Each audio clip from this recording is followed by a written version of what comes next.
Hello, we are very happy to welcome you in this first unit, which is the first unit out of 3, that is part of the Snapshots From The Borders project, which we will introduce to you later. The first unit, this one, is about advocacy, and I will start by introducing the trainers. We will be 2 persons delivering these units. I will start with my colleague James.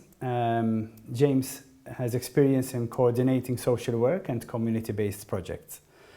He is high on involvement in community engagement and participation projects. He's active in youth work and mentoring posts, studied innovation, co-founder and board member of various local NGOs, active in public campaigning and advocacy. He is involved in international umbrella NGOs related to the social sector and child protection areas. I am Antoine Gambin. I am a project manager in education, youth and career development projects, leader of 2 communities of practice that support research and innovation. I have been involved in EU project consortia since 2002. I am presently team leader of several EU projects engaging youth in public education campaigns on migration and sustainable human-centered urban planning, which may explain why James and myself came together to design this training content for you within the context of this training. I said that this unit will all be about advocacy, and we thought by starting with a definition of advocacy. Advocacy is a process aiming at bringing change in the policies, practices, and attitudes of individuals, influential people, institutions, and groups. Through advocacy, we put a problem on the political agenda. This is the most important part. Providing a solution to that problem and building support for applying the solution in order to change the situation. It is about achieving specific outcomes, a measurable change in policies and practices. Of course, this definition is a bit of a mouthful, but as we go along, we will break it down to pieces in the 6 lessons that follow in this unit. In general, we will explore also advocacy methods and strategies, but basically they will boil down to one basic scheme of things. On one side, there are the advocates, those proposing, those starting up the campaign, hopefully including yourselves, and the allies, because in one of the lessons we will see who your enemies are and about the importance of friends and partners.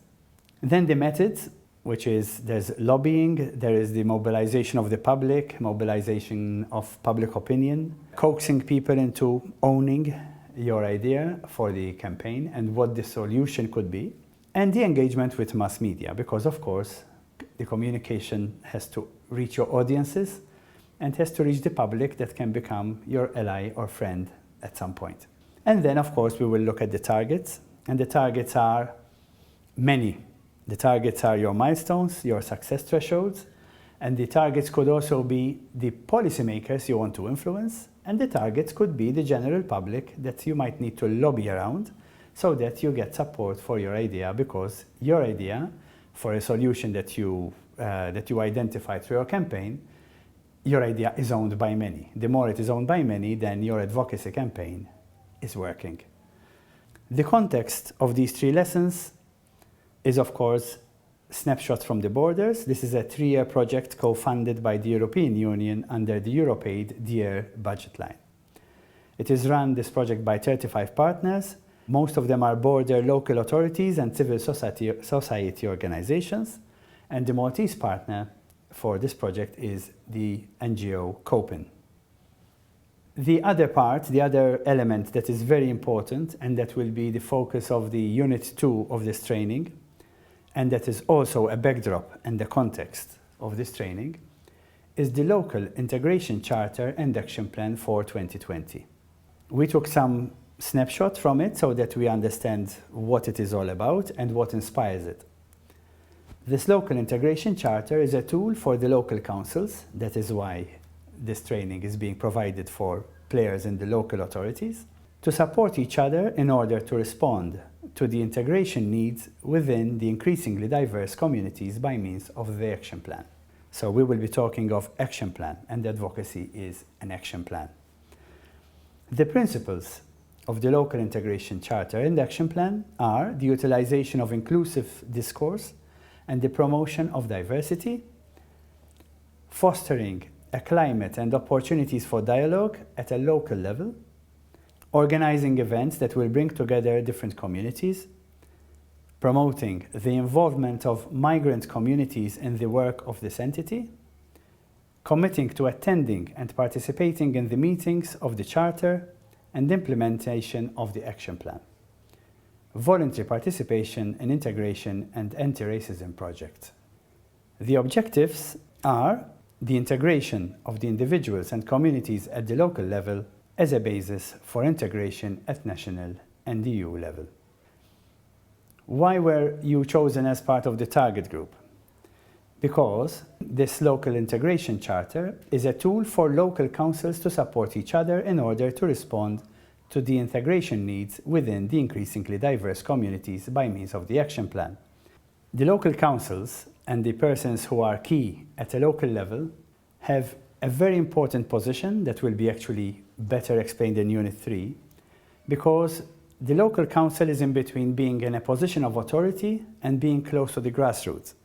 So if the local council, if the local authority wishes to embark on advocacy campaigns or in forming part of a larger advocacy campaign in this context of integration and more diverse communities, then there are considerations to take that are positive and negative, because of course local councils are in a position to influence, but not enough. So there might be some slight frustration about the local council not having the final decision on many issues. So this fine balance between being a player and be influencing makes, however, the local council a key player in advocacy, forming part of larger advocacy efforts. The purpose of this training is to equip and empower participants so that they can be positive ambassadors of change in their locality, beyond partisan politics, starting from, but not only on the subject of migration and integration. So although there is the context is the Snapshots from the Borders project, which is about integration and migration. There is the action plan, which is about integration and migration. We thought that in this unit we give you skills and insight into efforts and advocacy campaigning, not only on the subject of migration, because in the end skills are for life. And during this unit you will also find that some things you know already. So there is an important element of unlearning, sometimes listening to what you know already in a different voice or identifying different methods is also help, and I call it passive learning, but it is not that passive if one makes some focus. We kept the lessons short because we understand this is, you might be accessing these lessons online or in between other things, as we all do. We are choosing the English language for these lessons because we wish to give an international dimension to these 3 units, and because there are some members of the audience who prefer the English language. Thank God we are in a dual and a bilingual country, but then the forums that will follow and the discussion following each lesson will be bilingual, and everyone is free to express himself or herself in one's language of preference. So this is the general introduction. In this unit we will cover 6 areas, but these 6 areas will bring together to us a broad vision of advocacy. We will speak of you, the audience, of every individual, being agents of change, having the courage to start processes.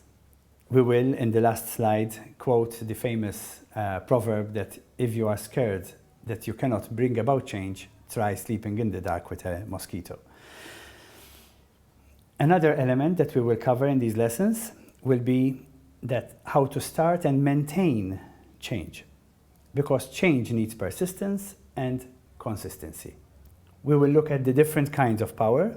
We will identify 3 dimensions of power: the visible power, the evident; the hidden, which is there but it is not seen; and the invisible power. The other 3 points we will cover in this unit will be focused on advocacy strategy. And basically we will be looking at planning of an advocacy strategy, because having no plan is a plan to fail, as the old saying goes. It is about setting attainable goals. And in fact, there is a lesson called, as we will see, called the smarter approach. And R is for realistic and smarter, the second one. So avoiding the typical pitfalls in maybe not failing to plan, but planning, but taking a too easy approach on not looking at hurdles and challenges that you may have, resources, and all the things that can make or break your advocacy effort. The last but not least, I like to leave it for the end, because the last lesson would be about not working on your own, because advocacy presumes shared ideals. So it is very difficult to imagine one advocacy effort carried out by one person or by one body. We will have 6 lessons, therefore. The first lesson is called the theory of change. And here we will look at change from a theoretical perspective. Then we will go into implementing change. The parabola of change, for example, that change doesn't happen overnight. That change is not easy. That change needs its own time, it needs its own players. The different areas and the different threats to change. We will look at different expressions of power. This is where we will be looking at the visible, invisible, and hidden power. And here we will start, this is a favorite part of mine, when you start dealing with a topic through vocabulary. And we will look at the power over things, the power to do, the power with some areas of activities, and the power within, which is when we speak of empowerment. Then we will have a lesson about developing the advocacy strategy, and this lesson will be a bit technical, and we will here even look at the difference between an advocacy and a campaign, because this is something of a vocabulary thing again, but usually it is where we forget or we confuse vocabulary, and therefore sometimes we lose focus. The smarter approach that we mentioned already, this is fun because this is a lot of unlearning, because of course we all know that a campaign or an effort needs to be specific, measurable, achievable, realistic, timed, ethical, and relevant. But we will group these together so that they make more sense, and rather than having to remember 7 elements, we remember 2 or 3. And in sustainable networking, we will be looking at traditional networks that are fluid, where people go in and out of a network, they stay in a network and maybe forget they are in a network until they receive an email notification. And we will look at a new practice called communities of practice, something that I happen to be a specialist about. So that would be a bit my baby. Some extras to conclude this lesson would be in the comments underneath this clip, we will put a link to the charter so that you can download it and read it. It is not long. And then we'd like to pose a thinking provocation. We'd like you to imagine, let us say that your local council embarks on an advocacy initiative that favors integration of migrants. Let us stay in the context. What would be the first challenge or challenges that would spring to your mind? Who would be your most obvious enemy? Now this who or what could be your most probable enemy at a first thought. Don't sit down and research for long, it is just a quick thought to start up conversation, and like that in the forum that follows this lesson, we will build a community around these 3 units. Thank you, and we will look forward to taking this passage with you on the whole 3 units.